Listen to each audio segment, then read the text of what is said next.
Salam sejahtera dan salam Sarawak sayang bersama saya Janet Bennett. Tumpuan berita, Sarawak telah mengorak langkah dalam membangunkan pengeluaran bahan api alternatif bagi penggunaan kapal terbang seperti bahan api penerbangan mampat atau Sustainable Aviation Fuel (SAF).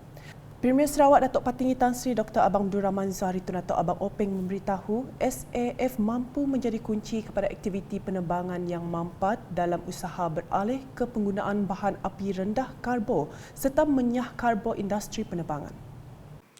We want to be sure that we are developing this fuel to not only take into account greenhouse gas reduction, but the amount of water usage and appropriate land use that goes with making this. Beliau menjelaskan demikian semasa berucap pada Forum Perniagaan Tenaga Sarawak Korea 2022 di Hotel Waterfront Kuching pada Khamis. Dalam pada itu, Premier Sarawak mengalu-alukan kerjasama berterusan daripada Republik Korea ke arah masa depan berlandaskan SAF yang turut mampu memberikan manfaat lain dari segi sosial, alam sekitar dan juga ekonomi. Beliau difahamkan syarikat penerbangan Korea A akan menggunakan SAF untuk laluan penerbangan antara Paris dengan Seoul di mana ia bakal mengurangkan pelepasan gas rumah hijau sehingga 80%. Bagi pihak Sarawak katanya, kerajaan negeri melalui Perbadanan Kemajuan Ekonomi Sarawak SEDC sedang berkolaborasi dengan Airbus serta Rolls-Royce melalui Pusat Inovasi Aero Angkasa Malaysia AMIC dalam membuat penyelidikan serta pembangunan ke atas hidrogen hijau serta sel bahan api sebagai sumber bahan api bagi kapal terbang.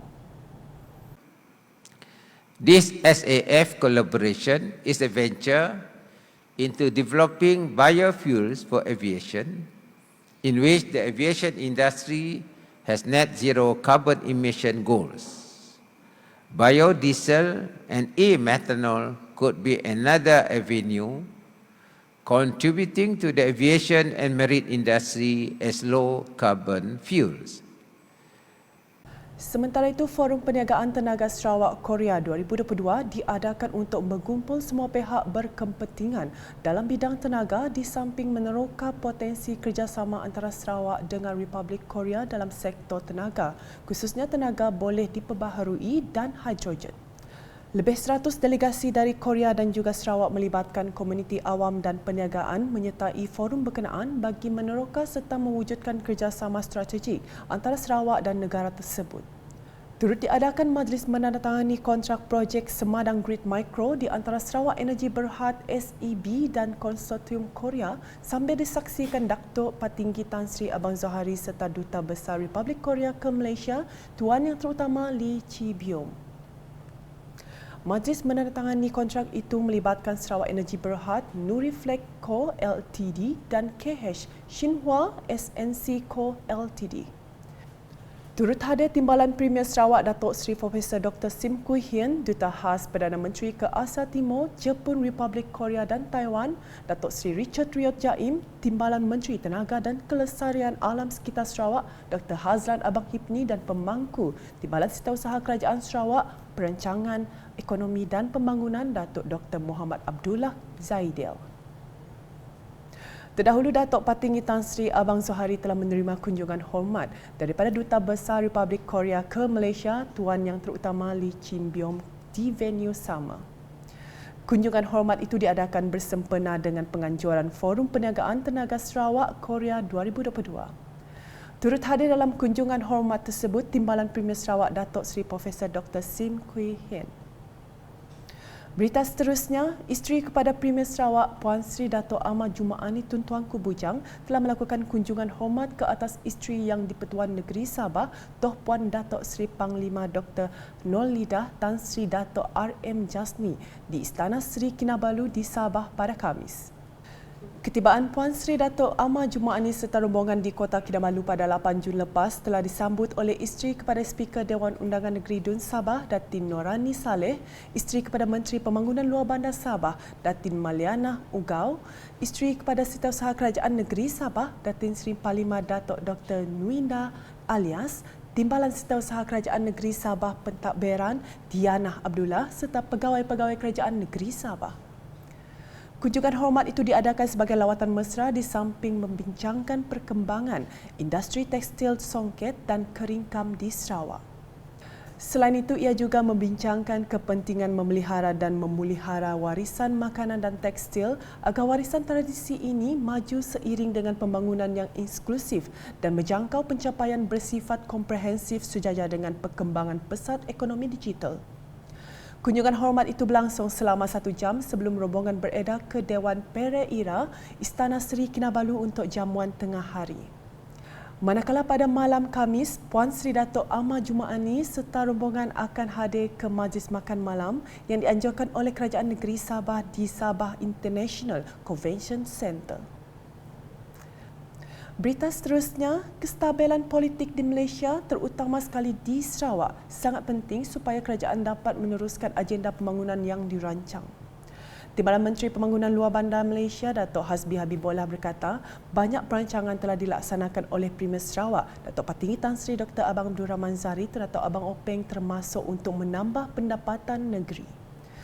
Berucap dalam program Ngabang Gawai Limbang pada Isnin, beliau berkata kemenangan besar Gabungan Parti Sarawak GPS pada pilihan raya negeri PRN yang lepas telah mewujudkan kestabilan politik di negeri ini sekaligus memudahkan serta melancarkan pentadbiran dan perancangan kerajaan negeri di bawah pimpinan Datuk Patinggi Tan Sri Abang Zohari. Dalam pada itu, beliau yang juga ahli Parlimen Limbang memberitahu GPS memerlukan lebih ramai wakil rakyat di Parlimen untuk memperkuatkan suara rakyat Sarawak dalam memperjuangkan hak-hak negeri ini. Jelasnya pada masa ini GPS hanya mempunyai seramai 18 orang wakil rakyat di Parlimen daripada 31 kerusi. Justru beliau berharap rakyat Limbang akan terus memberikan sokongan padu kepada calon GPS untuk kerusi Parlimen Limbang pada PRU 15 yang akan datang demi kesinambungan pembangunan kestabilan politik dan kesejahteraan rakyat di negara dan negeri ini. Selanjutnya, Persatuan Ketua Masyarakat dan Ketua Kaum KMKK Simunjan telah menganjurkan Malam Jasamu dikenang dan sambutan Gawai 2022 di Ruai Gempuru, Pejabat Daerah Simunjan pada Selasa. Majlis diadakan bagi meraihkan mantan Pegawai Daerah Simunjan Abdul Khalid Manap yang telah bertukar tempat bertugas di Pejabat Daerah Gedong di samping meraihkan sambutan Gawai Dayak bersama KMKK Simunjan. Semasa berucap, Ahli Dewan Undangan Negeri Simunjan Aula Dris merakamkan penghargaan kepada Abdul Khalid atas jasa dan pengorbanan selama berkhidmat untuk masyarakat di kawasan itu. Katanya, Abdul Khalid merupakan seorang pegawai yang aktif dan berdedikasi dalam memajukan Simunjan. Beliau juga menyeru semua KMKK memberi sokongan kepada pemangku Pegawai Daerah Simunjan yang baru, Zainab Khalib, yang merupakan anak jati Simunjan. Bercakap mengenai perancangan pembangunan di kawasan Simunjan pula, jelasnya ada yang telah diluluskan seperti jalan dari Sual menuju ke Entangor sepanjang 16.5 km yang merupakan jalan terdekat untuk ke kawasan Lingga dan Sebuyau. Selain itu, pembinaan jalan pintas bermula dari Sekedu ke Bandar Baharu Simunjan juga kini dalam perancangan bagi memendekkan perjalanan dari Pekan Simunjan ke Bandar Baharu tersebut. Tambahnya, kuartus kediaman bertingkat juga akan diwujudkan di kawasan Pejabat Majlis Daerah Simunjan yang menelan kos RM50.5 juta. Di Kabong, Ahli Dewan Undangan Negerinya Muhammad Cikadir telah menyerahkan sumbangan geran berjumlah RM5,000 kepada Persatuan Veteran Angkatan Tentera Malaysia ATM Cawangan Saratok dalam majlis randau bersama persatuan tersebut pada Rabu. Persatuan Veteran ATM Cawangan Saratok mula ditubuhkan sejak 1 Januari 2000 dan kini sudah berusia 22 tahun. Ianya meliputi kawasan yang sangat luas merangkumi 5 daerah iaitu Kabong, Saratok, Pusa, Betong serta Maludam dan dianggotai lebih 300 orang ahli.